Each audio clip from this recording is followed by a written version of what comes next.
सुअर का पिल्ला बोला मुसलमानों को मस्जिदों में घुसकर मारेंगे।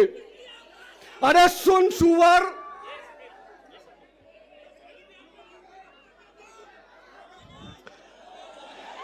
चलिए एक किस्सा आपको सुना देता हूं, एक किस्सा आपको सुना देता हूं। उस पिल्ले का जो बाबा है, उसके पिल्ले के जो पिताजी है, उनको मुर्गी चोर कहा जाता था। मैं नहीं बोल रहा, बाल ठाकरे बोला था, इम्तियाज भाई, बाल ठाकरे बोला था मुर्गी चोर। अब मुर्गी चोर का बेटा क्या है? चिंदी चोर। मैं आप तमाम को बस एक पैगाम देना चाहता हूं। जिस तरीके से हमने हमेशा बैरिस्टर साहब की बात के ऊपर लब्बैक कहा, आप तमाम नौजवानों से मैं ये वादा चाहता हूं कि आने वाले वक्त के अंदर जिस तरीके से मैंने सदर साहब की बात के ऊपर लब्बैक कहा, आप तमाम भी सदर साहब की बात के ऊपर लब्बैक कहेंगे और इम्तियाज जलील साहब को और नासिर सिद्दीकी साहब को पूरी अक्सरियत से जिताएंगे। ये वादा आपको मेरे साथ मिलकर अकबर साहब को करना है। क्या वादा करते हैं? नौजवानों हाथ उठा के बताओ, क्या आप वादा करते हैं? अकबर साहब आपसे वादा है, इंशाअल्लाह औरंगाबाद की दोनों सीट हम जिता कर रहेंगे। नारे तकबीर, नारे तकबीर। बस एक शेर कह के अपनी जगह ले लूंगा। ना डरा मुझे ये वक्त, ना डरा मुझे ये वक्त, नाकाम होगी तेरी हर कोशिश। ना डरा मुझे ये वक्त, नाकाम होगी तेरी हर कोशिश। जिंदगी के मैदान में मैं खड़ा हूं दुआओं का लश्कर लेकर। जज़ाकल्लाह, शुक्रिया बहुत बहुत। अस्सलाम वालेकुम। ये थे समीर साजिद साहब, जिन्होंने मजलिस के हर फैसले पर लब्बैक कहा। अब मैं जिस शख्स को आवाज़ देने जा रहा हूं, उसे मैं और आप शेर महाराष्ट्र के नाम से जानते हैं, और इस शख्स के मामले में तो ये बात कही जा सकती है। एक मिनट, मजलिस-ए-इत्तेहादुल मुस्लिमीन के एमपी इम्तियाज जलील, आपको मालूम है इम्तियाज जलील का दूसरा नाम क्या है? नहीं, इम्तियाज जलील का दूसरा नाम किस्मत है। किस्मत कि किस्मत हमेशा इन पर मेहरबान रही है। मैं बड़ी अदब और एहतराम के साथ इम्तियाज जलील साहब को दावत देना चाहता हूं। अस्सलाम वालेकुम वरहमतुल्लाहि वबरकातुहू। हबीब मिल्लत जनाब अकबरुद्दीन अवैसी साहब, मैं अकबर भाई जब मेरे बाजू आकर बैठे तो मैंने अकबर साहब को बताया कि अकबर साहब, ये इतने सारे आपके चाहने वाले हैं, लेकिन इनसे ज़्यादा चाहने वाले ये जो स्टेज के ऊपर खड़े हुए हैं ये लोग हैं। कल महाराष्ट्र के अंदर आंधी आ जाए, तूफान आ जाए, कुछ भी आ जाए, खबर में तो मेरा अकबर ही रहने वाला है। बहुत दिनों से इंतज़ार था तुम्हें कि कब आएंगे, ये लो आ गए। अकबर अवैसी साहब, ये चिराग को देखकर मचल रही है हवा। मेरे शहर में कुछ दिनों से बहुत तेज चल रही है हवा। बना रहे हैं किस्से जो मेरी नाकामियों के, उन्हें क्या खबर है कि रुख बदल रही है हवा। अल्हम्दुलिल्लाह, मैं सबसे पहले तो अल्लाह रब्बुल इज़्ज़त का तहे दिल से शुक्रिया अदा करता हूँ। मैं जितना अल्लाह का शुक्र अदा करूँ वो कम है। ये मोहब्बतें, ये दीवानगी, ये जुनून पिछले 10 साल से आपने इसमें कमी नहीं, बल्कि हर बार ये बढ़ती ही जा रही है। आपने मुझे मौका दिया। बैरिस्टर असदुद्दीन अवैसी साहब, अकबरुद्दीन अवैसी साहब ने मुझ पर एतमाद जताया। 2014 में एमएलए बनाकर आप लोगों ने भेजा।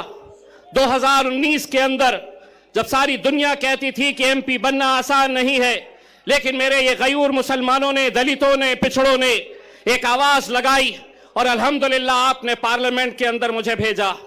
2024 में जब हमें नाकामियों का सामना करना पड़ा तो यकीनन आप भी मायूस थे, मुझे भी अफसोस था, लेकिन उसके बावजूद भी मैं ये लेकर आगे बढ़ा कि आज जो भी होता है, अल्लाह जो भी करता है वो बेहतरी के लिए करता है। जो भी फैसला अल्लाह का होता है उसमें उसकी रजामंदी होती है। शायद हो सकता है कि अल्लाह ने वहां नाकामयाब किया था तो यहां कामयाब करने वाला है। अल्लाह ने यह सोचा होगा कि बैरिस्टर असदुद्दीन अवैसी साहब पार्लियामेंट में अकेले संभाल सकते हैं। असद साहब का वो बयान आज भी मेरे मोबाइल में है, जब असद साहब ने कहा था कि मुझे अफसोस है कि मेरा बाजू इम्तियाज जलील मेरे साथ में नहीं है। दोस्तों, मैं आज पूरे यकीन, पूरी जिम्मेदारी, एक सच्चाई के साथ मैं आपको यह बात बताना चाहता हूं। लोकसभा का इलेक्शन हारने के बाद मैंने असद साहब से कहा था कि असद साहब, मैं 10 साल यह आवाम ने मुझे अपने दिल में बसा कर रखी है, अपने कंधे पर बिठाकर मुझे 10 साल रखी है, अब किसी और को मौका देंगे। लेकिन असद साहब ने मुझसे कहा था कि इम्तियाज, आज महाराष्ट्र के अंदर जो हालात है, महाराष्ट्र के अंदर जो फिरका परस्ती है, कोई आवाज उठाने के लिए तैयार नहीं है। उन्होंने अपना हुक्म दिया कि किसी भी हालत के अंदर तुम्हें महाराष्ट्र की विधानसभा के अंदर जाकर इन लोगों की आवाज बनना है और लड़ना है हुकूमत से आंख में आंख डालकर।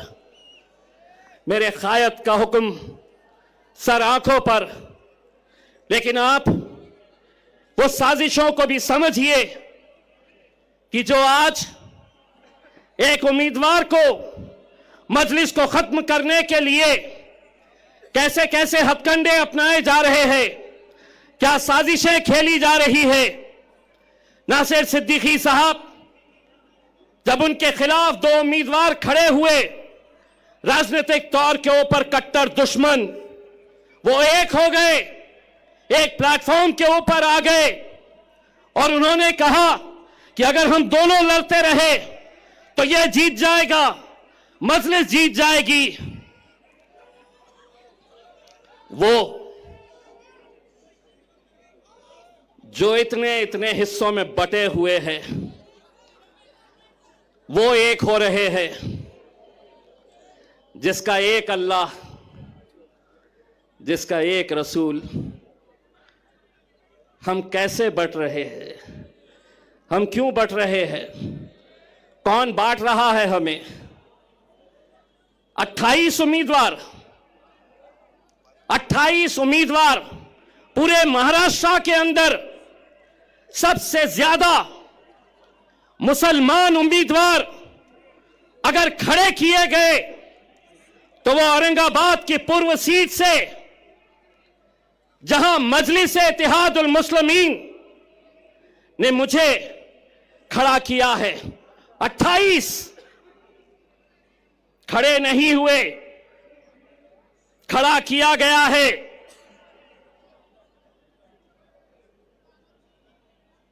मिन्नतें की गई उन्हें समझाने की कि आज हालात क्या है। गाजापुर में हमारे घरों में घुसकर मारा गया, कोई आवाज नहीं, हमने आवाज उठाई। लोकसभा में वक्फ बोर्ड का बिल आया, जिन मुसलमानों ने 2-2 घंटे खड़े रहकर जिन्हें जिताया, वो लोकसभा से बाहर निकल गए। विधान परिषद महाराष्ट्र का पहली मर्तबा 40 सालों में एक भी मुस्लिम एमएलसी, एक भी मुस्लिम विधान परिषद के अंदर नहीं भेजा गया। रामगिरी जब हमारे हुजूर के खिलाफ, नबी करीम सल्लल्लाहु अलैहि वसल्लम के खिलाफ गुस्ताखी करता है, कोई नहीं, कोई नहीं, कोई नहीं आगे आया। अरे हमारा वजूद, हमारी पहचान, हमारी शिनाख्त, हमारी जिंदगी जिसके लिए कुर्बान है, उसके खिलाफ गुस्ताखी हो रही है, तो भी हम अपनी नफरत की राजनीति में बटे हुए हैं। लोग समझते थे कि वो बोलेगा और हम सुन लेंगे, वो कोई और होंगे सुनने वाले। इम्तियाज जलील नहीं सुनेगा, तुम्हारे बाप से आंख में आंख डालकर टक्कर लेगा। एक आवाज हमने क्या लगाई, अल्हम्दुलिल्लाह पूरा हिंदुस्तान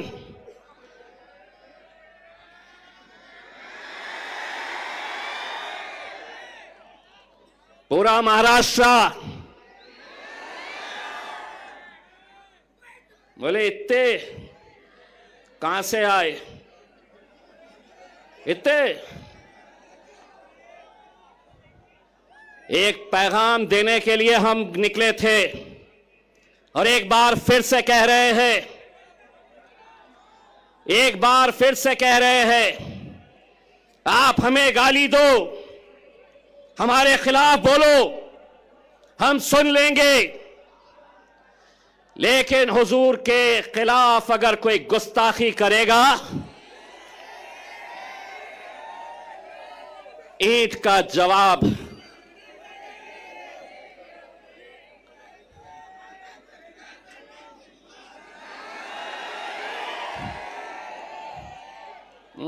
पुलिस वाले देख रहे मेरी तरफ, बोलता क्या पत्थर, पत्थर बोलता क्या, पत्थर बोला कि केस होता मेरे ऊपर। तो मैंने भी क्या बोला, ईंट का जवाब। जिसको समझना था वो समझ गया। हुकूमत को हम एक पैगाम देने के लिए गए थे मेरे भाई। वो पैगाम था, बनकर तूफान, बगावत का सैलाब आएगा, अगर जुल्म हद से बढ़ेगा तो इनक़िलाब आएगा। मेरे भाई, इस इलेक्शन के अंदर मुझे तो ऐसा लग रहा है कि जितने मुसलमान उम्मीदवार खड़े हुए हैं, उनकी लड़ाई भाजपा से नहीं है, उनकी लड़ाई शिवसेना से नहीं है। जहां 4 लोग जमा हो गए, वहां बस इम्तियाज जलील, सिर्फ इसी का चर्चा। लेकिन हमारा मुकाबला भारतीय जनता पार्टी से है। कितने पैसे बांटेगा अतुल सावे, कितने बांटेगा? बांट बांट के मुझे दोस्तों, आपको लग रहा होगा कि 28 में से 3 लोगों के फॉर्म रिजेक्ट हो गए, 10 लोग वापस हो गए। लेकिन कौन है ये वो 10 लोग? मैं नाम के साथ बताता हूं। समद बागवान इलेक्शन में क्यों खड़ा है? बोले मार्केट यार्ड में मैं फोन करता हूं तो कचरे की गाड़ी आती है, इसलिए मुझे एमएलए बनना है। मैं ऐसे लोगों को आपके सामने लाना इसलिए चाहता हूं कि कल 3 बजे तक जब वापस लेने का फॉर्म वापस लेने का वक्त था, मेरे लोग जा जाकर गिड़गिड़ा रहे थे। जानते हैं उस शख्स ने क्या जवाब दिया? अगर 5 लाख रुपए देंगे तो बैठता हूं, नहीं तो जल्दी बोलो, भाजपा वाले मुझे फोन कर रहे हैं इससे ज्यादा देने के लिए। ये दौर में हम आ गए हैं कि जहां कौम के 10-15 लोग पूरे लाखों लोगों की दलाली करने के लिए निकले हुए हैं। हर इलेक्शन के अंदर इलेक्शन को धंधा बना दिया गया है। बार बार 18 उम्मीदवार मैं तो सलाम करता हूं एसडीपीआई के मेरे भाई कलीम को, जिसने खुद से कहा कि मैं बैठूंगा आपके लिए, कौम के लिए। कहां है? हाथ बताइए। मैं सलाम करता हूं ऐसे नौजवानों का।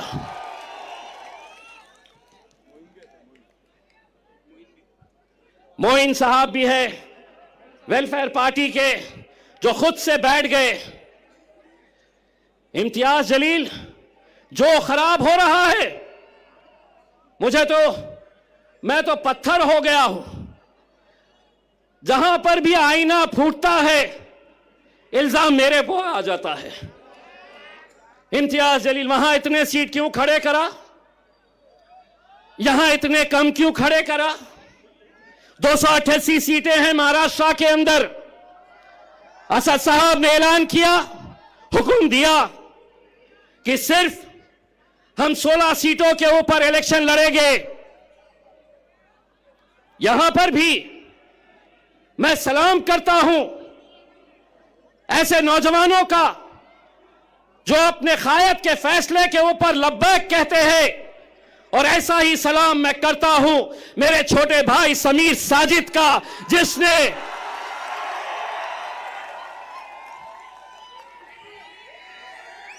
हां, समीर साजिद भी नाराज हुआ, उसे भी थोड़ा गुस्सा आया। जानते हैं, जिस दिन असद साहब का फैसला आया उसके दूसरे ही दिन शहर के जितने भी मजलिसी मुखालिफीन हैं, उन्होंने समीर को फोन किया और कहा कि अब तू हमारे साथ आ जा, हम दिखाएंगे मजलिस को, हम बताएंगे असद साहब को, अकबर साहब को और इम्तियाज जलील को। लेकिन ये नौजवान लड़के ने कहा कि मैं पहले भी मजलिस में था, आज भी मजलिस में हूं और कल भी मजलिस में रहूंगा। समीर भाई, तुम्हारी कुर्बानी मजलिस भूलेगी नहीं। इलेक्शन जिस दिन खत्म होगा, इंशाअल्लाह दूसरे ही दिन तुम्हें महाराष्ट्र की एक बड़ी जिम्मेदारी दी जाएगी इंशाअल्लाह। मेरे भाइयों, कुछ उम्मीदवार आप देख रहे होंगे टिकट नहीं दिए,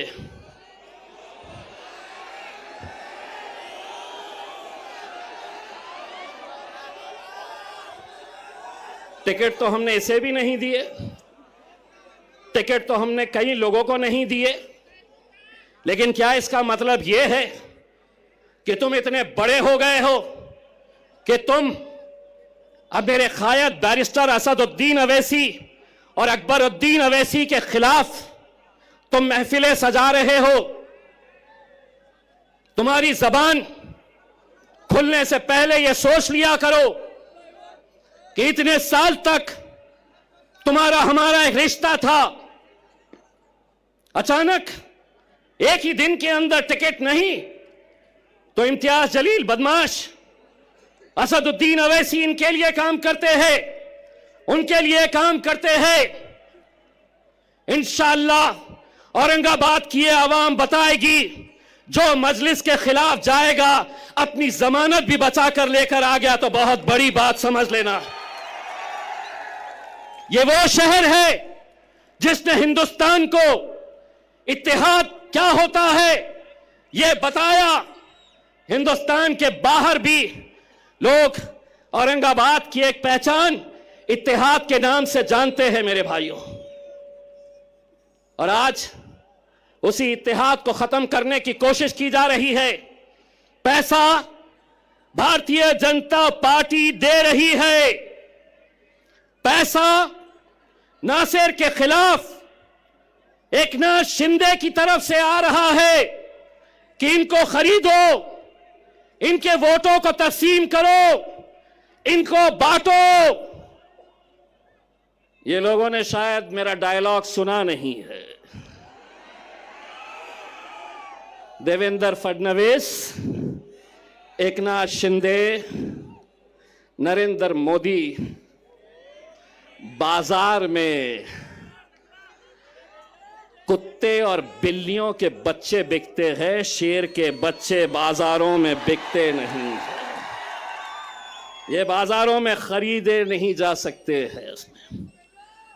आज मीडिया वाले ने आकर कहा, आपको पता है औरंगाबाद की ये सीट भारतीय जनता पार्टी के लिए बहुत मायने रखती है और आपको हराने के लिए बड़े बड़े नेता आने वाले हैं। मैंने कहा कौन आने वाला है? तो बोले योगी आने वाला है।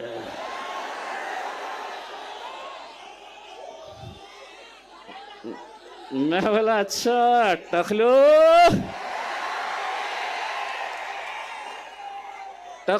यहां पर भी, लेकिन एक बात याद रखना टकलो, भाषण के बाद कटकट गेट में आके नान खलिया खा के जरूर जाना मेरे भाई, बहुत मजा आएगा।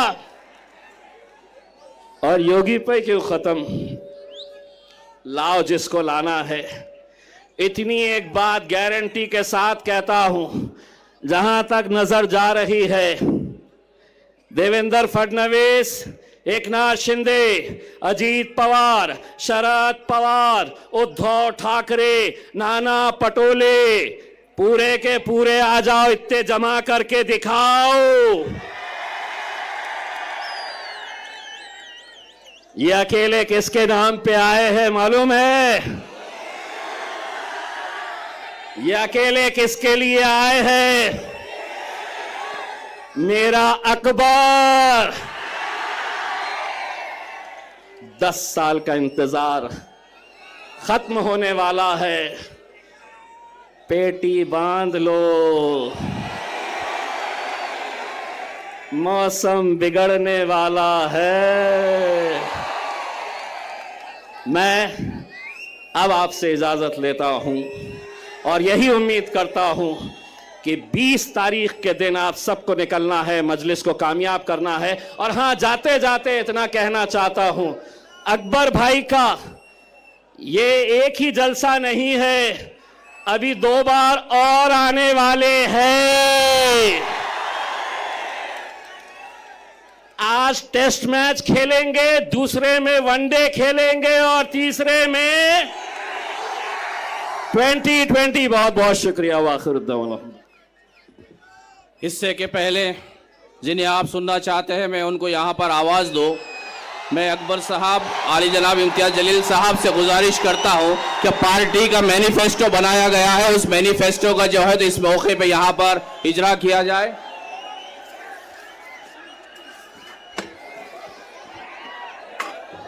नारे तकबीर।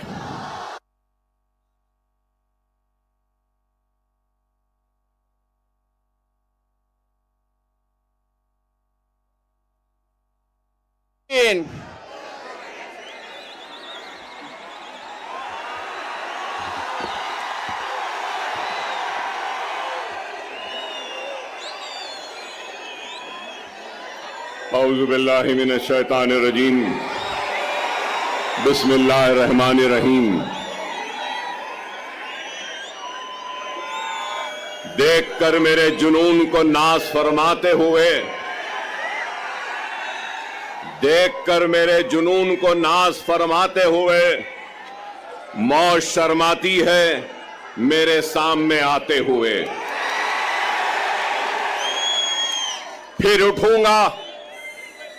उठूंगा अबर की मानन, बल खाता हुआ, घूमता फिरता, गरजता गूंजता गाता हुआ, वलवलों से बरख की मानन लहराता हुआ, मौत के साए में रहकर मौत पर छाया हुआ, मौत के साए में रहकर मौत पर छाया हुआ। काम है मेरा तगय्युर, नाम है मेरा शबाब, मेरा नारा इत्तेहाद इत्तेहाद इत्तेहाद।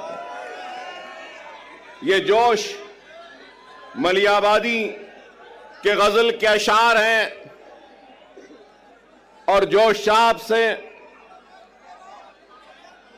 माफी मांगता हूं कि इसमें मैंने कुछ तरमीम की है। और तरमीम कहां की है कि काम है मेरा तगय्युर, नाम है मेरा शबाब, मेरा नारा इनकलाब इनकलाब इनकलाब। तो मैंने इसको मेरा नारा इत्तेहाद इत्तेहाद इत्तेहाद कहा है। बेशक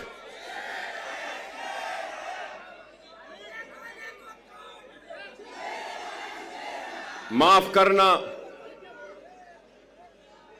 मुझे यह नारा पसंद नहीं। मैं शेर नहीं हूं,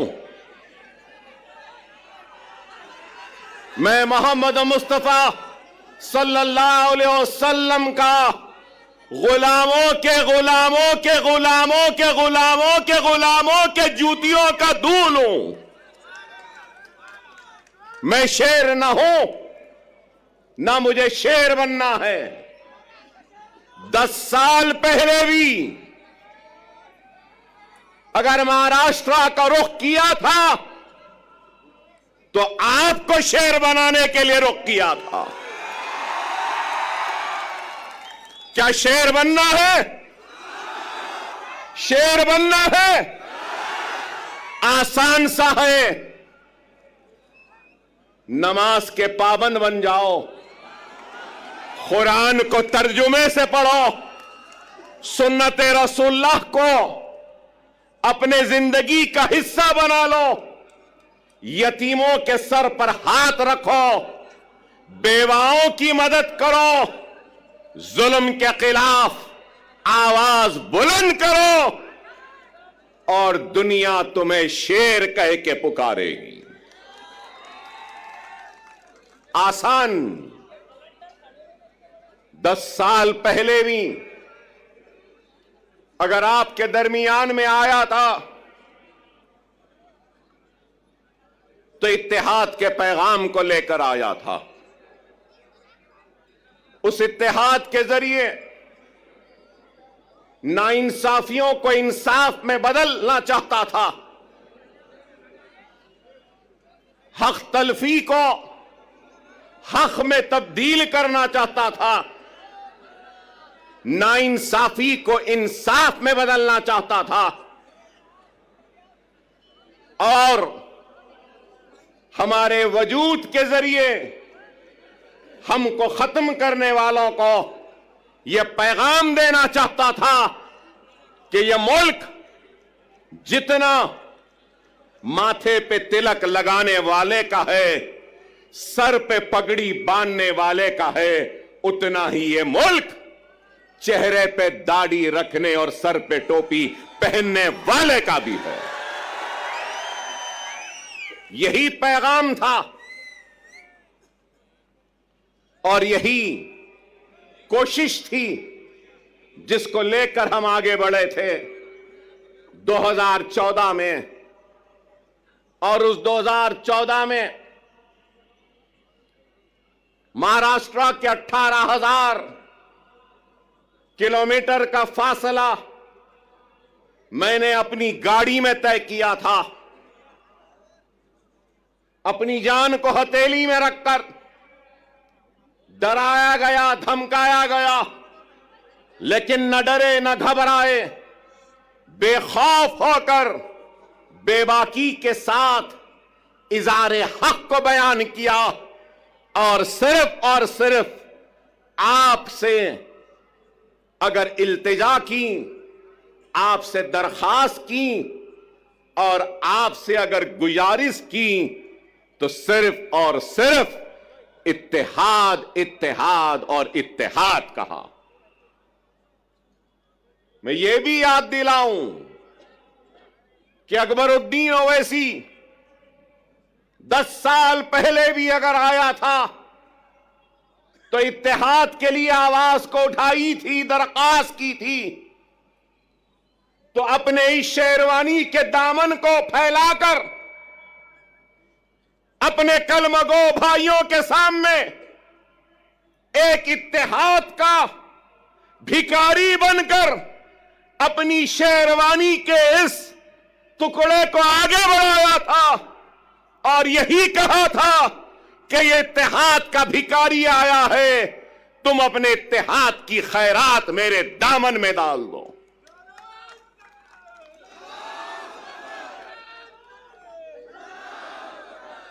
अल्लाह उसके रसूल की कसम, अकबरुद्दीन ओवैसी को अल्लाह ने इज्जत दी, शोहरत दी, नाम दिया, सब कुछ दिया।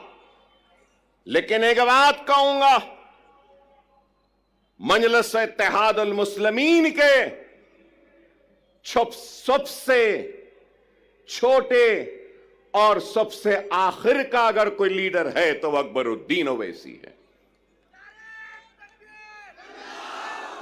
न पहले बड़ा बनने की ख्वाहिश थी, न आज है। मैं तो सबसे छोटा हूं, आप सब मुझसे बड़े हैं और आप इनसे भी बड़े हैं। और इनके बाद और आपके बाद में मैं हूं। इस चीज को याद रखो, इस चीज को याद रखो। क़यादत एक अजीम जिम्मेदारी है।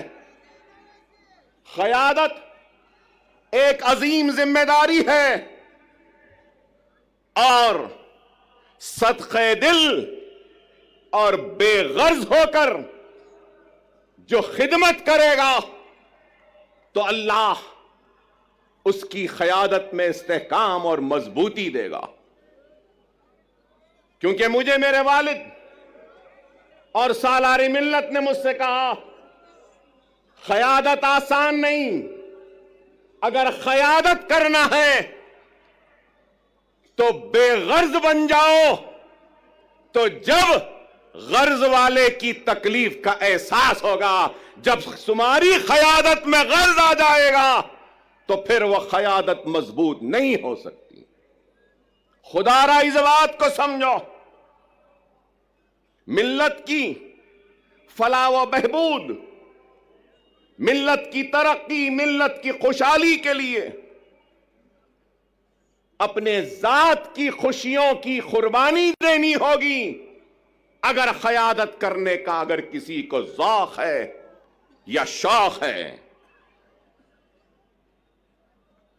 बगैर किसी लालच, बगैर किसी मफाद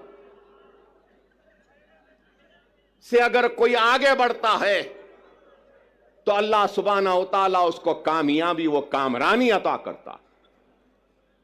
अगर आज मैं यहां खड़ा हूं तो लोग समझेंगे कि 10 बरस बाद अकबरुद्दीन ओवैसी यहां आया है, तो याद दिलाना चाहता हूं 10 बरस पहले इम्तियाज जलील नहीं थे, 10 बरस पहले वारिस पठान नहीं थे, 10 बरस पहले हमारे मालेगांव के एमएलए साहब नहीं थे, मुफ्ती साहब नहीं थे, 10 बरस पहले हमारे धुलिया के एमएलए नहीं थे। अरे मैं क़यादत बनाने आया था, क़यादत बनी, महाराष्ट्र की बागोदौड़ इन जिम्मेदार हाथों के हवाले किया और इन जिम्मेदार हाथों ने इस क़यादत को आगे बढ़ाने की, ले जाने की बड़ी ही ईमानदारी के साथ, पूरे खुलूस के साथ कोशिश की बैरिस्टर असदुद्दीन ओवैसी साहब की क़यादत में। और आज 10 बरस बाद अगर आया हूं तो इस क़यादत को मजबूत करते हुए, इनको आगे बढ़ाकर इनके पीछे मजलिस के झंडे को थामने के लिए आया हूं। अकबरुद्दीन ओवैसी को कभी किसी चीज की ख्वाहिश व हसरत नहीं, हर वक्त यही पैगाम वो दावत देता रहा, आज भी दे रहा हूं।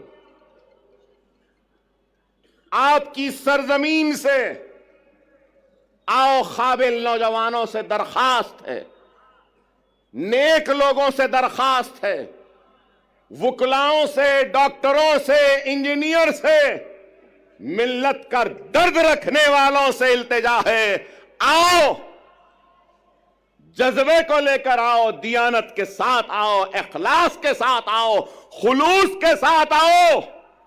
मैं अपनी कुर्सी पर तुमको बिठाऊंगा और तुम्हारे कदमों के पास खुद बैठ जाऊंगा। जमाती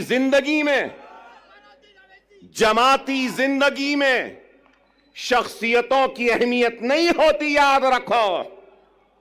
शख्सियतें आती रहेंगी, जाती रहेंगी, जमात कायम व दायम रहेगी।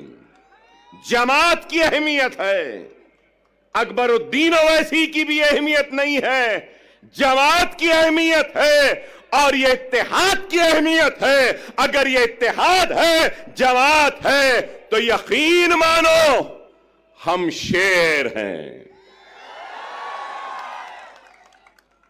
अगर ये इत्तेहाद नहीं, जमात नहीं, तो फिर कुछ भी नहीं। खुदारा समझो, आज इंतखाबात का वक्त है।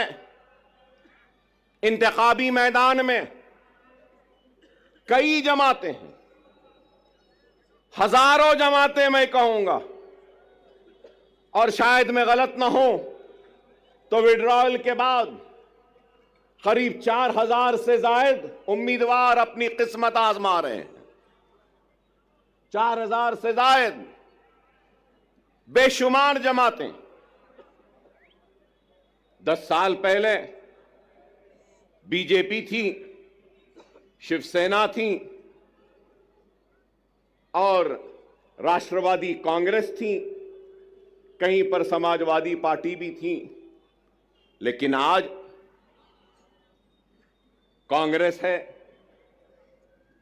2 एनसीपी है, पवार एनसीपी, शरद पवार, अजित पवार एनसीपी, 2 शिवसेना है, शिंदे सेना, ठाकरे सेना।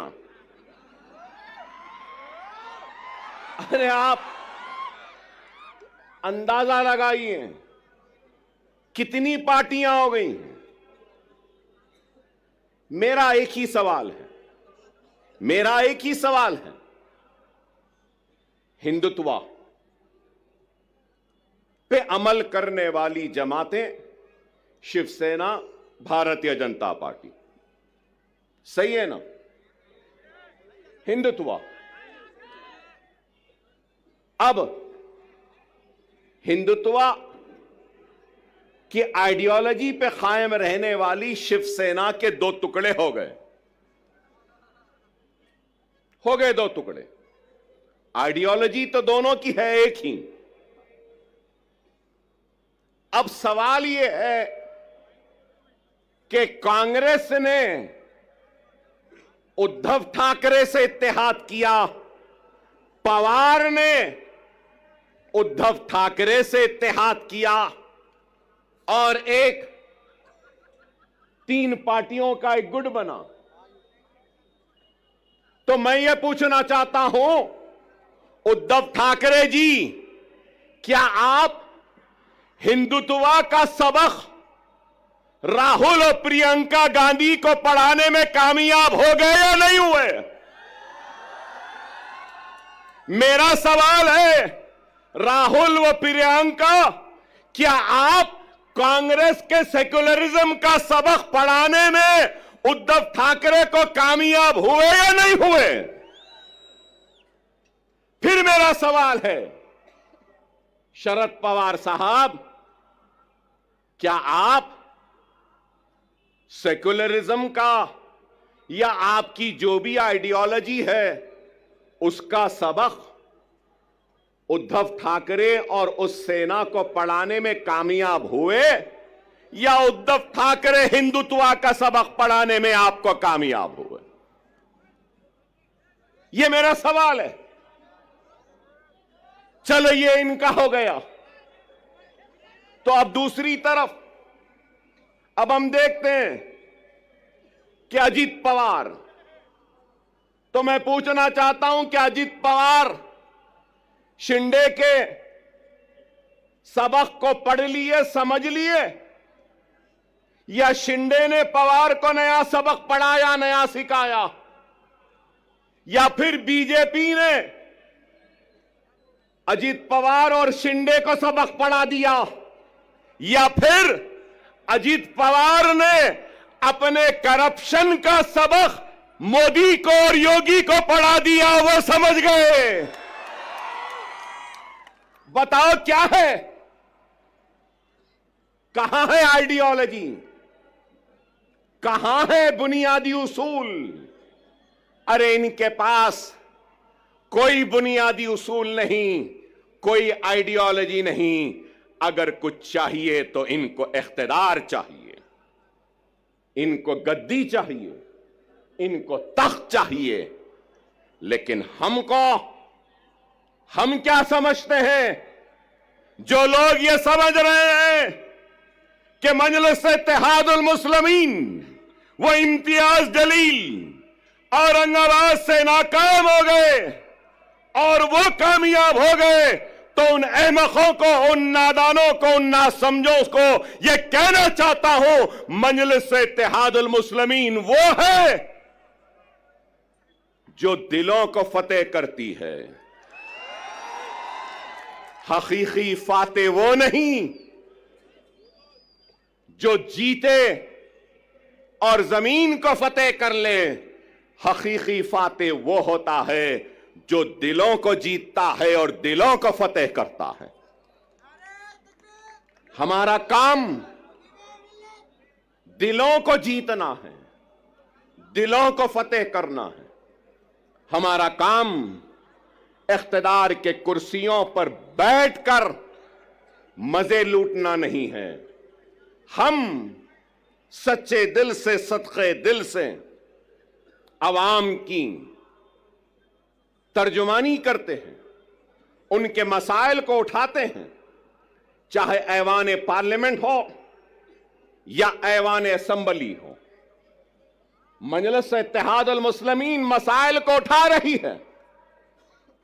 मजलिस इत्तेहादुल मुस्लिमीन बेशक मुसलमानों की आवाज बनती है, मुसलमानों के मसाइल को उठाती है, लेकिन उसके साथ हर मजलूम की आवाज भी बनती है, दलितों की भी आवाज बनती है, तो हर किसी की आवाज बनती है। बैकवर्ड क्लास की बनती है, ओबीसी की बनती है, मराठा समाज की बनती है, तो हर समाज की आवाज बनती है। बेशक अकबरुद्दीन ओवैसी मुसलमान हैं, मैं ला इलाहा इल्लल्लाह मुहम्मदुर रसूलुल्लाह कलमा पढ़ने वाला मुसलमान हूं। मुझे नाज है मुसलमान होने पर, तो मुझे फख्र है हिंदुस्तानी होने पर। मैं फख्र से कहता हूं कि मैं हिंदुस्तानी हूं। हम हर एक के मसाइल उठाते, यहां पे बैठे हमारे दलित समाज के लोग हैं, दूसरे समाज के लोग हैं, बैकवर्ड क्लासेस के हैं, मुसलमान भी हैं, हर कोई है। मैं यही बात कहना चाहता हूं, हां मुसलमान की आवाज बनकर हम मुसलमान के मसाइल को उठाते हैं। मैं उठाता हूं, मुझे शर्मिंदगी नहीं है इस बात का इकरार करते हुए कि मुसलमान हूं, मुसलमानों की आवाज बनता हो, मुसलमान की तकलीफ को बयान करता हो, मुसलमान की हक तलफी पे लड़ता हो, मुसलमान की हक की लड़ाई लड़ता हो और नाइंसाफी पर आवाज को बुलंद करता हो। इसलिए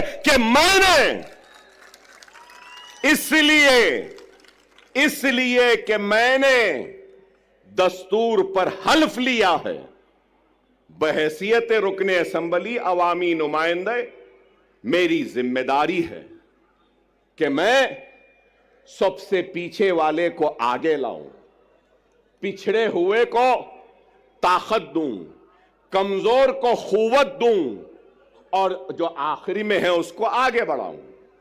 क्या लीडर की यह जिम्मेदारी नहीं क्या कोई ये इस बात से इनकार कर सकेगा कि हिंदुस्तान की सबसे बड़ी अक़लियत मुसलमान रोजी रोटी, कपड़ा, मकान, तालीम, खुशहाली में सबसे पीछे है?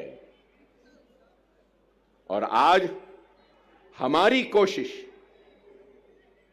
वो पीछे जो मुसलमान है उसको आगे लाएं, हमारी कोशिश वो पिछड़ा हुआ मुसलमान उसको आगे लाएं। अल्लाह उसके रसूल की कसम, जब मुसलमान आगे आ जाएगा तो अगर पीछे ब्राह्मण रहेगा तो उस ब्राह्मण को भी आगे लाने का काम हम करेंगे, क्योंकि हमने दस्तूर पे हलफ लिया है पिछड़ों को, कमजोरों को आगे बढ़ाना हमारी जिम्मेदारी है। यह हमारी सोच है। लेकिन हमारी सोच को मीडिया हाउसेस, अभी इम्तियाज जलील साहब ने मुझसे कहा कि इनके साथ साथ वो आपके दोस्त आए हैं, तो ये हमारे दोस्त हमको बताते हैं कि हम कम्युनल हैं, हमको बताते हैं कि हम भड़काऊ भाषण देते हैं। भड़काऊ नहीं देते, हम हक बयान करते हैं। वो अलग बात है कि हमारी हक बयानी का जवाब इनके पास नहीं होता तो उसको भड़काऊ बना देते हैं।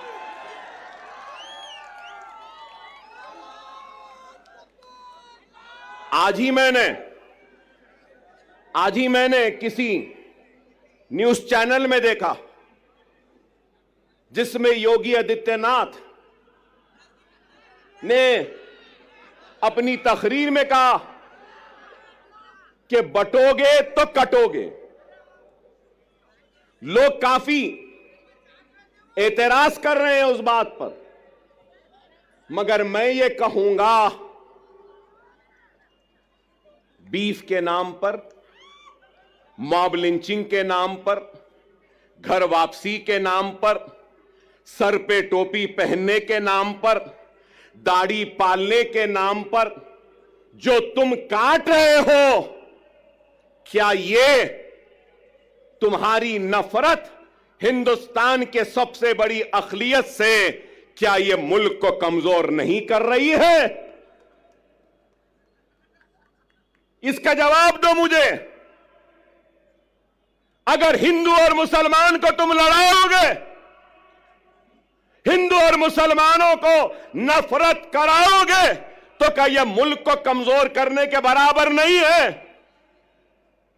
और अगर मैं कह रहा हूं, मैं अकबर ओवैसी मुसलमान, ला इलाहा इल्लल्लाह मोहम्मद रसूलुल्लाह कलमा पढ़ने वाला मुसलमान, इस मुल्क का किराएदार नहीं है। मैं कह रहा हूं नरेंद्र मोदी, आ योगी, जितना तेरा हिंदुस्तान है उतना मेरा भी हिंदुस्तान है। हिंदुस्तान न तेरी जागीर है न मेरी जागीर है। हिंदुस्तान हिंदू, मुस्लिम, सिख, ईसाई, पारसी, हर मजहब के मानने वालों का है। मजहब भगवान अल्लाह गॉड को नहीं मानने वाले का भी है, किसी एक का नहीं है। हम ये बात कहते हैं तो इनको बुरा दिखता है। अरे इस मुल्क का सबसे बड़ा मसला क्या है? बेरोजगारी। इस मुल्क का सबसे बड़ा मसला क्या है? महंगाई। इस मुल्क का सबसे बड़ा मसला क्या है? हर 2 मिनट 3 मिनट को रेप होते हैं। इस मुल्क का सबसे बड़ा मसला क्या है? ग्रेजुएट्स को नौकरियां। इस मुल्क का सबसे बड़ा मसला क्या है? मुल्क की कमजोर इकोनॉमी को मजबूत करना। इस मुल्क का सबसे बड़ा मसला क्या है? पेट्रोल, डीजल, गैस की बढ़ती हुई कीमतों को नीचे लाना। इस मुल्क का सबसे बड़ा मसला क्या है? रुपये की गिरती हुई कदर को ऊंचा करना। आप बताओ, क्या बेरोजगारी को दूर करने कुछ हो रहा है? महंगाई को दूर करने कुछ हो रहा है? क्या बेघर लोगों को घर देने के लिए कुछ हो रहा है? कुछ नहीं हो रहा है। सिर्फ इस मुल्क को मजहब के नाम पर बांटने की बात कर रहे हैं। योगी की तकरीर को मैंने सुना, बटोगे तो कटोगे कहां? उसके बाद कहा कि जात पात की सियासत। अरे जात पात की सियासत बोलने वाले, तू ये क्यों नहीं कहता कि मजहब की सियासत नहीं करनी चाहिए? यह बात क्यों नहीं कहते? ये तो मजहब की सियासत करेंगे, नफरत के बीज को बोते जाएंगे, असल मसाइल से तवज्जो हटाते रहेंगे। अगर कुछ है तो तलाक सलासा। अरे तलाक सलासा मसला नहीं है, हर मिनट में होने वाला एक रेप, यह हिंदुस्तान का सबसे बड़ा मसला है। एक औरत रात के अंधेरे में घूम नहीं सकती, खेतों में उसकी इज्जत और इस्मत को लुटेरे लूट रहे हैं, यह मसला है। अरे इस पे बात करो, इस पे कुछ करो। नहीं, मुसलमान ऐसा, मुसलमान के इतने बीवी, मुसलमान ऐसा करा, मुसलमान वैसा करा। अरे आप बताओ, तलाक सलासा हो गया, CAA NRC, CAA NRC. Parliament में थे इम्तियाज जलील साहब, हर मसले पर। अरे आप बताओ, आज मैं यहां खड़े होकर कह रहा हूं, जिम्मेदारी के साथ कह रहा हूं, मजलिस इत्तेहाद अल मुस्लिमीन के एक जिम्मेदार लीडर की हैसियत से कह रहा हूं और यह ऐलान कर रहा हूं कि मराठा समाज के लिए जो रिजर्वेशन की तहरीक चला रहे हैं, उनके लीडर, मैं उनसे कहूंगा, हमारा पूरा साथ आपके साथ है, हमारा पूरा ताउन आपके साथ है। हम पूरी कोशिश करेंगे, मगर उसके साथ ही साथ मैं ये भी कहूंगा, इत्तेहाद होता है ना, तो इत्तेहाद बैनुल मजलूमीन होना चाहिए। इत्तेहाद बैनुल मजलूमीन होना चाहिए। हिंदुस्तान में जुल्म का शिकार अगर कोई है तो वो मुसलमान है। हिंदुस्तान में जुल्म का शिकार अगर कोई है तो वो दलित है। हिंदुस्तान में जुल्म का शिकार अगर कोई है तो वो पसमानदा तबकात है। चलो आओ, मराठा, दलित और मुसलमान इत्तेहादुल बैनुल मजलूमीन बन जाते हैं और अपने जुल्म के खिलाफ आवाज को बुलंद करते हैं।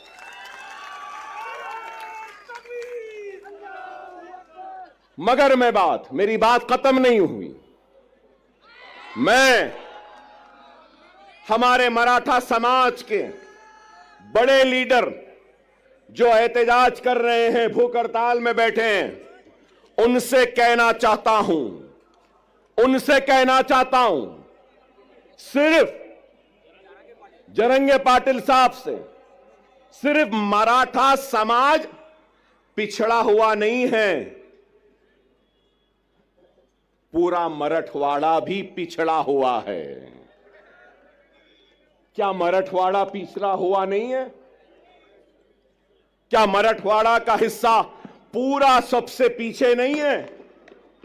महाराष्ट्र के 3 हिस्से, एक हिस्सा है मुंबई, पूना, ये सारी चीजों का, दूसरा हिस्सा है विदर्भ का, तीसरा हिस्सा है मराठवाड़े का। इन तीनों हिस्सों में सबसे पिछड़ा, सबसे पीछे कौन है? मराठवाड़ा है। चलो, मराठवाड़ा की रिजर्वेशन के साथ हम मराठवाड़ा की खुशहाली के लिए भी जिद्दोजहद करते हैं। 30 साल पहले, यहां बैठे हैं मेरे मराठा भाई बहुत हैं। जब मैं मराठा भाई कहता हूं तो सिर्फ मुसलमान, सिर्फ हिंदू मराठा नहीं होता, मुसलमान भी मराठा है, दलित भी मराठा है, और मराठवाड़ा में रहने वाला हर कोई मराठा है। अब मैं कहता हूं, 30 साल हुए, मीडिया वालों जरा तवज्जो, 30 साल हुए, 30 इयर्स, 30 साल हुए। क्रिएशन मतलब एक कॉन्स्टिट्यूशनल बॉडी बनाई गई। क्या आप जानते हैं वो बॉडी क्या है? Marathwada statutory development board. Marathwada statutory development board जो सिर्फ मराठवाड़ा के लिए बनाया गया। कागज पे तो है, पैसा नहीं है, कुछ नहीं देते। चलो मराठों के रिजर्वेशन के साथ हम मराठवाड़ा स्टैट्यूटरी डेवलपमेंटल बोर्ड को 50,000 करोड़ का पहला मुतालबा करते हैं, एहतजाज करेंगे और मराठवाड़ा को हम आगे बढ़ाएंगे। क्या तैयार हो? क्या तैयार हो? मराठवाड़ा का किसान खुदकशी कर रहा है, मराठवाड़ा के लोग पानी के लिए तरस रहे हैं, मराठवाड़ा के लोग दवाखानों के लिए तड़प रहे हैं, दवाखाने नहीं है। 100-100, 200-200 किलोमीटर को जाना पड़ता है। पूरे मराठवाड़ा में सुपर स्पेशलिटी के 1 या 2 दवाखाने। क्या चाहिए? एक गरीब को क्या चाहिए?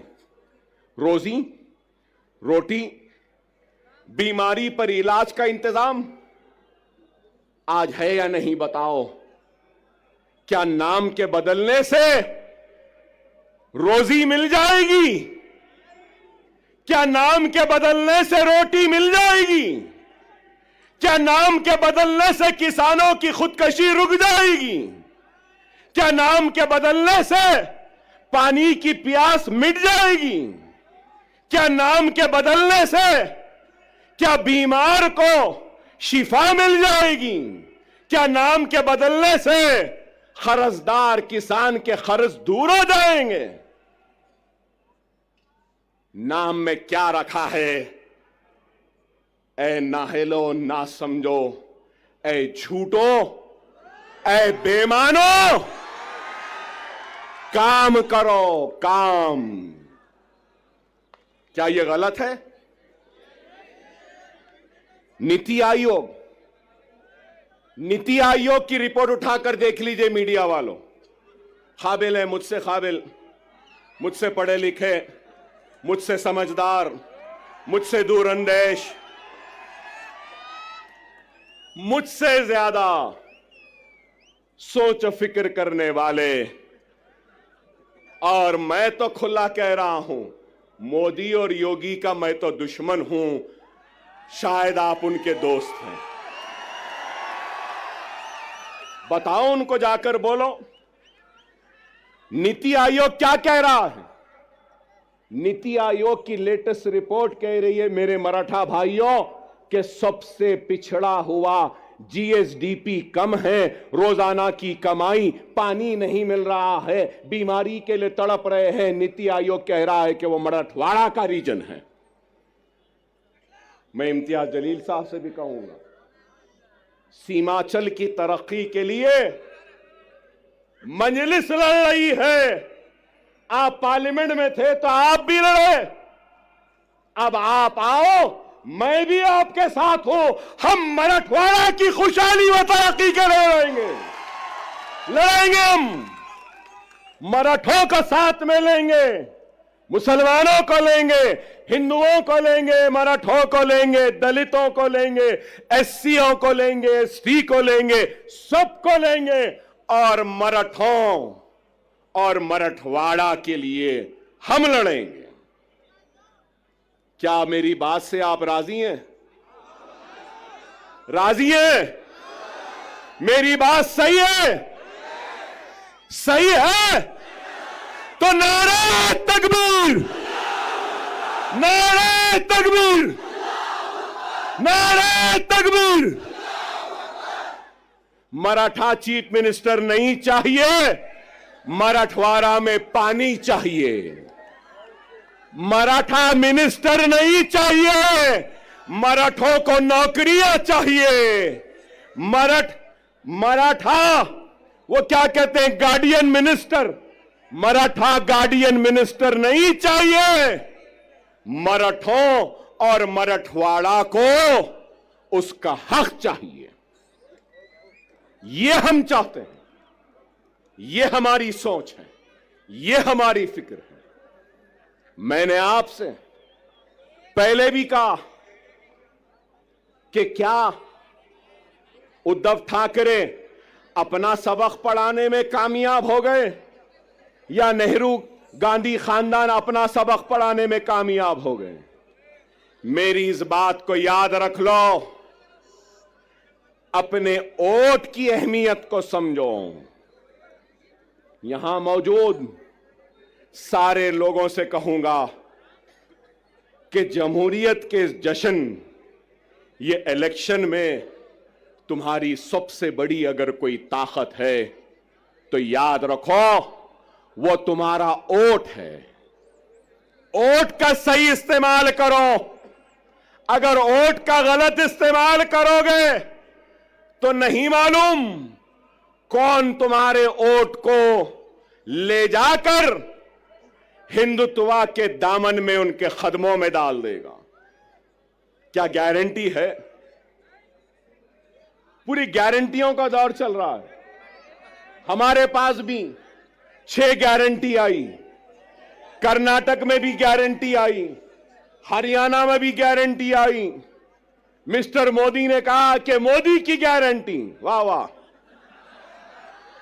ठीक है भाई, वहां भी गारंटी, यहां भी गारंटी, इनकी भी गारंटी, उनकी भी गारंटी, चाय वाले की भी गारंटी। गारंटी तो है। लेकिन ये गारंटी है ना,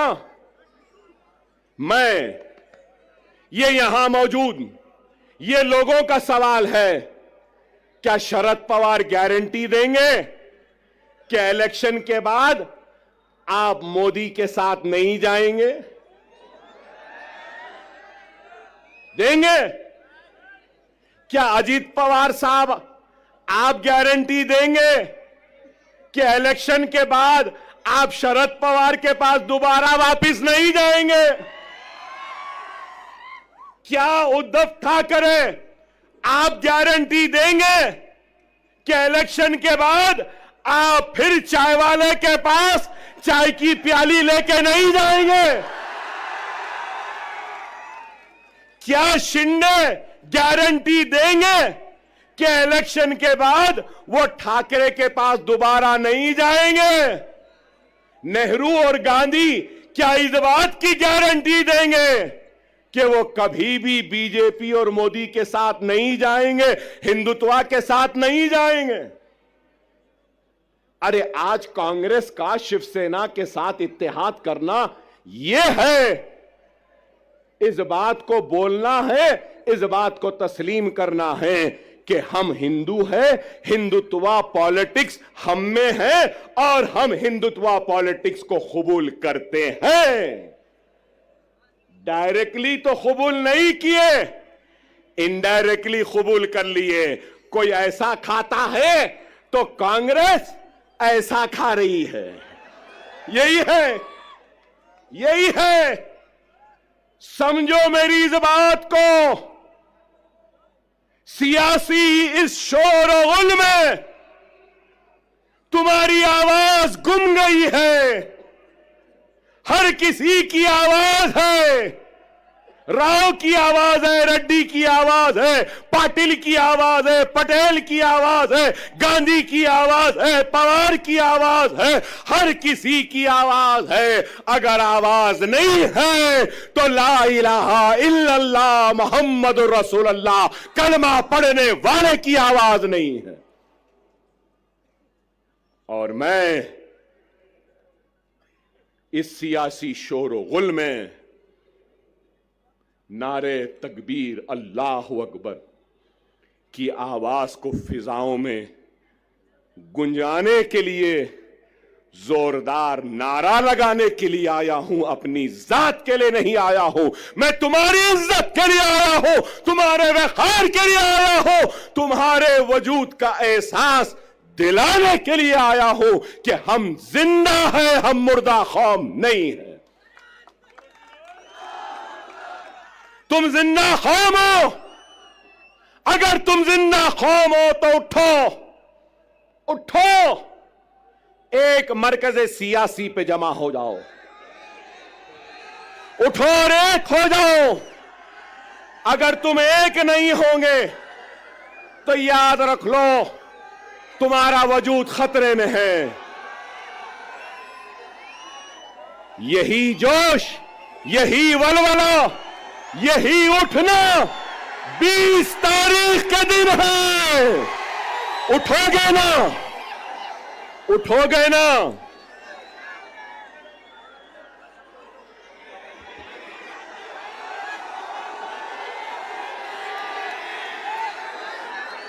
(9:45)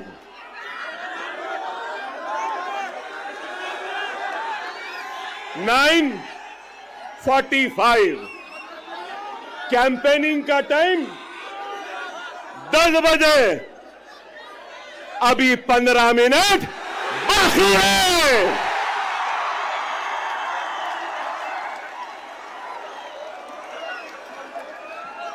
अरे भाई 15 मिनट बाकी है, सब्र करिए। ना वो मेरा पीछा छोड़ती है, ना मैं उसका पीछा छोड़ सकता। चल रही है, मगर क्या गूंज है। नारे तकबीर, नारे तकबीर, नारे तकबीर। अल्हम्दुलिल्लाह, अल्हम्दुलिल्लाह। खुदारा मेरी बात को समझो, वक्त नाजुक है।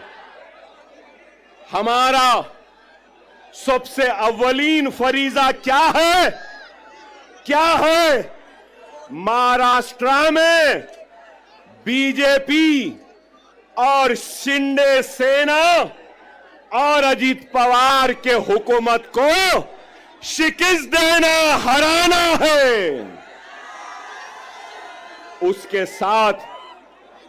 उसके साथ हमारी जिम्मेदारी है, जहां जहां हमारे नुमाइंदे हैं, हमको अपने नुमाइंदों को भी कामयाब करना है। मैं आपके जोश की कदर करता हूं, आपके जोश का एहतराम करता हूं। याद रखो, वो कौम जिसके पास सिर्फ जोश है और होश नहीं, तो वो कौम कामयाब नहीं होती। वही कौम कामयाब होती है जिस कौम के पास जोश भी होता है और होश भी होता है। थोड़ी देर सुन लें, अपनी बात को खत्म करूंगा। 12 मिनट हैं।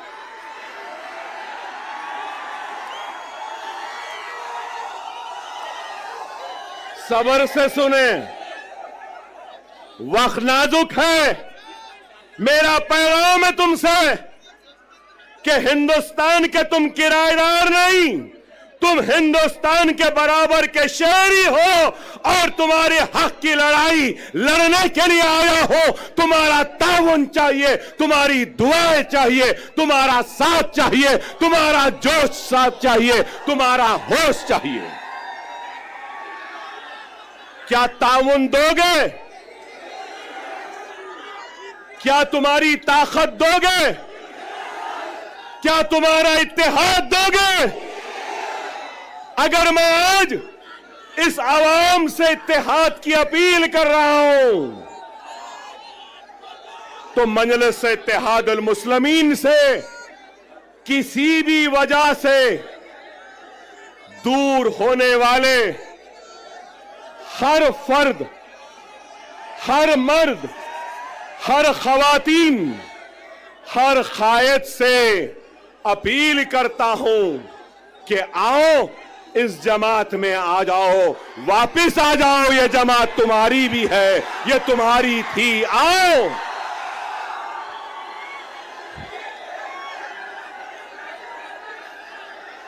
हर वो शख्स, हर वो मजलिस का चाहने वाला किसी वजह से नाराज है, किसी वजह से दूर है, तो अकबरुद्दीन ओवैसी यहां खड़े होकर अपनी जमात और अपने इन कायदीन की तरफ से मैं माफी चाहता हूं, मगर ये कहना चाहता हूं कि खुदारा अपनी जात के लिए, अपने खुद के नफ्स के लिए जमात को कमजोर न करो। मैं नहीं रहूंगा, तुम नहीं रहोगे, लेकिन जमात कायम व दायम रहेगी। खुदारा, खुदारा आओ, हम अपने कुर्सियां तुमको देने तैयार। बहुत से उलमा, मशाइखीन, वुकला, डॉक्टर्स, इंजीनियर, रोजमर्रा की मजदूरी करने वाला एक मजदूर या कोई भी मेरा भाई, कलमागो भाई जो मुझसे नाराज है, मैं उससे अपील करता हूं कि आ जाओ।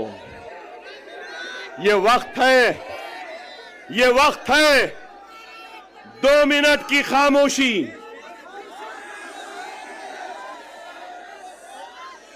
2 मिनट की खामोशी। मेरी बात को सुन लो। महाराष्ट्र की तारीख में ऐसा सुनहरा वक्त नहीं आया जो अब है। अगर हम मुनज़्ज़म, हम मुत्तहिद, हम एक, और अगर हमारे 10 एमएलए आ जाएंगे, ना ठाकरे, ना शिंदे, ना गांधी, ना पवार, हमारी मर्जी, हमारी इजाजत के बगैर कोई भी तख्त पे नहीं बैठ सकता। सुनहरा मौका है, समझो। तुम बादशाहगर हो। तुम क्या हो? बादशाहगर हो। जिसको चाहे तख्त पे बिठा सकते हो, जिसको चाहे तख्त पे औंधा लिटा सकते हो। समझो इस बात को। मैं किसी का नाम नहीं ले रहा हूं, मगर हर एक से अपील कर रहा हूं, आओ, ये तुम्हारी जमात है, ये तुम्हारी अपनी जमात है। अगर तुम, एक बात कहूंगा, एक बात कहूंगा, एक बात सुनो, सुनो मेरे भाई। एक बीज होता है ना, बीज, बीज को जमीन में बोते हैं ना, जमीन में बोने के बाद अपने पसीने से, अपने खून से उस जमीन को सेंचते हैं। वो बीज एक पौधे का शक्ल इख्तियार करती है। फिर उसके बाद वो पौधा एक दरख्त बनता है, और दरख्त बनने के बाद उस दरख्त में क्या आते हैं? फल आते हैं। फल। ये वक्त सुनो, ये वक्त सुनो। हमने बीज बोया, खून पसीने से सेंचा जमीन को, पौधा आया, झाड़ लगे, और वो झाड़ में आज फल है। ये फल खाने का वक्त है, फलदार दरख्त को काटने का वक्त नहीं है। खुदा इस बात को समझो। मेरे उलमा ये बात को समझिए, मेरे मशाइख इस बात को समझिए मेरे डॉक्टर साहिबीन इस बात को समझिए, मेरे वकला साहिबीन समझिए, मेरे गरीब मुसलमान भाइयों इस बात को समझो, ये फल खाने का वक्त है, फलदार दरख्त को काटने का वक्त नहीं है। खुदारा एक हो जाओ। आपका जोश, आपकी बेचैनी है, नहीं तो बहुत सोच के आया था, जरा चाय चाय भी बोलूंगा, चाय वाले को भी बोलूंगा, मगर आप बोलने नहीं दिए। लेकिन ये जरूर है, अभी इम्तियाज जलील साहब बोले ना, अभी इम्तियाज जलील साहब बोले योगी आने वाला है। योगी, योगी तेरे आने के बाद अकबर भी आने वाला है। मोदी तेरे आने के बाद अकबर भी आने वाला है। हम जवाब देंगे, जिंदगी गुजर गई चाय बनाने में, लेकिन चाय क्या होती है, कैसी बनती है, चाय चाय चाय की पत्ती, चाय की केतली, चाय का पानी, चाय का चूल्हा, चाय चाय चाय। हम बोलेंगे 20 तारीख को पतंग पतंग पतंग रहेगी। क्या रहेगी? पतंग रहेगी।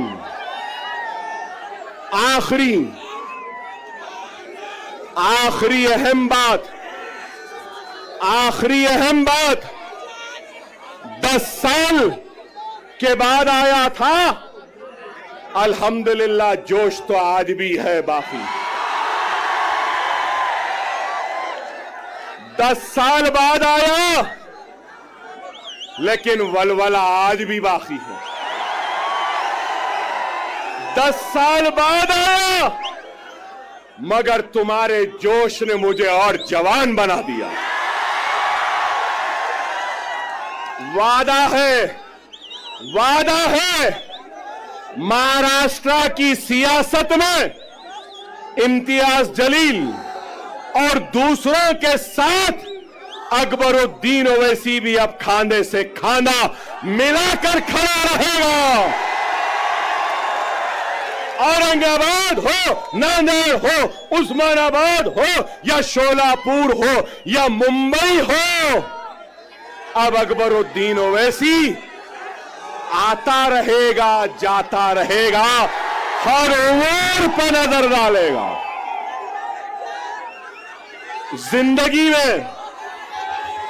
जिंदगी में मैंने कभी भी वोट नहीं मांगा। मैं 6 इलेक्शन जीत गया। कितने? 6। अब 30 बरस होते हैं।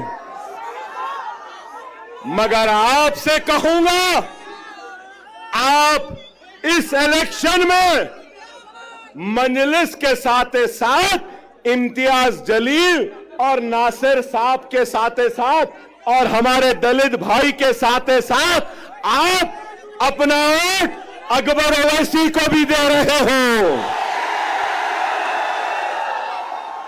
आपकी हर तकलीफ में अकबर ओवैसी आएगा, आपके हर दुख में आएगा, आपके साथ रहेगा। इंशाअल्लाह ताला हम 20 तारीख को आसमान में सिर्फ पतंग पतंग पतंग पतंग पतंग पतंग पतंग रहेगी। नारे तकबीर, नारे तकबीर, नारे तकबीर। हिंदुस्तान, हिंदुस्तान, हिंदुस्तान।